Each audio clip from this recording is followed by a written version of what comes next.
বাংলাদেশের গণঅভ্যুত্থান পরবর্তী সময় থেকে উনি ওনার যতগুলো বক্তব্য দিয়েছেন সেগুলো অতিমাত্রায় সাংঘর্ষিক এবং উস্কানিমূলক। স্বাভাবিক একটি পরিস্থিতিকে জটিল করার জন্য নাসিরুদ্দিন পাটোয়ারি এরকম বক্তব্য দিয়েই যাচ্ছেন বলে আমাদের সেটি মনে হচ্ছে। আমরা খুবই অনাকাঙ্ক্ষিতভাবে লক্ষ্য করলাম যে এনসিপি এবং তাদের বিভিন্ন নেতারা দেশে এবং দেশের বিভিন্ন প্রান্তে যে প্রোগ্রামগুলো করছে সেখানে তারা বাংলাদেশের যে একটা স্থিতিশীল রাজনীতি পরিস্থিতি বিরাজমান সেটাকে অস্থিতিশীল করার জন্য তারা বিভিন্ন ধরনের বিভ্রান্তিকর এবং উস্কানিমূলক বক্তব্য দিচ্ছে, যেগুলো স্বাভাবিক রাজনীতিকে চরমভাবে পরিপন্থী করছে বলে আমাদের মনে হচ্ছে।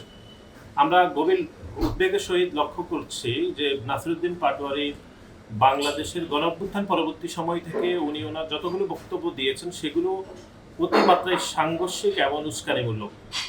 আজকে আমরা হবিগঞ্জে সেটি লক্ষ্য করেছি এবং তিনি বাংলাদেশের রাজনীতিবিদদেরকে চরমভাবে হেয় করছেন এবং গণঅভ্যুত্থানের স্পিডকে ধারণ না করে তিনি তার বক্তব্য দিয়েছেন বলে আমাদের সেটি মনে হয়েছে।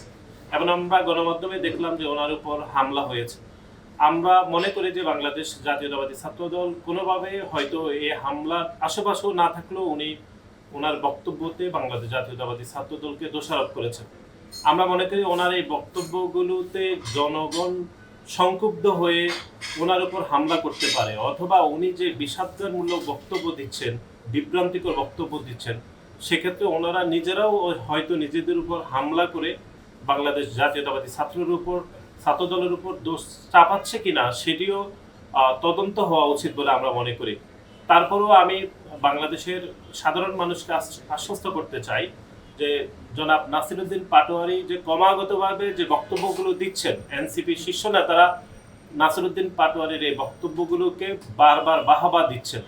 সুতরাং এ থেকে বোঝা যায় যে স্বাভাবিক একটি পরিস্থিতিকে জটিল করার জন্য নাসিরুদ্দিন পাটোয়ারি এরকম বক্তব্য দিয়েই যাচ্ছেন বলে আমাদের সেটি মনে হচ্ছে।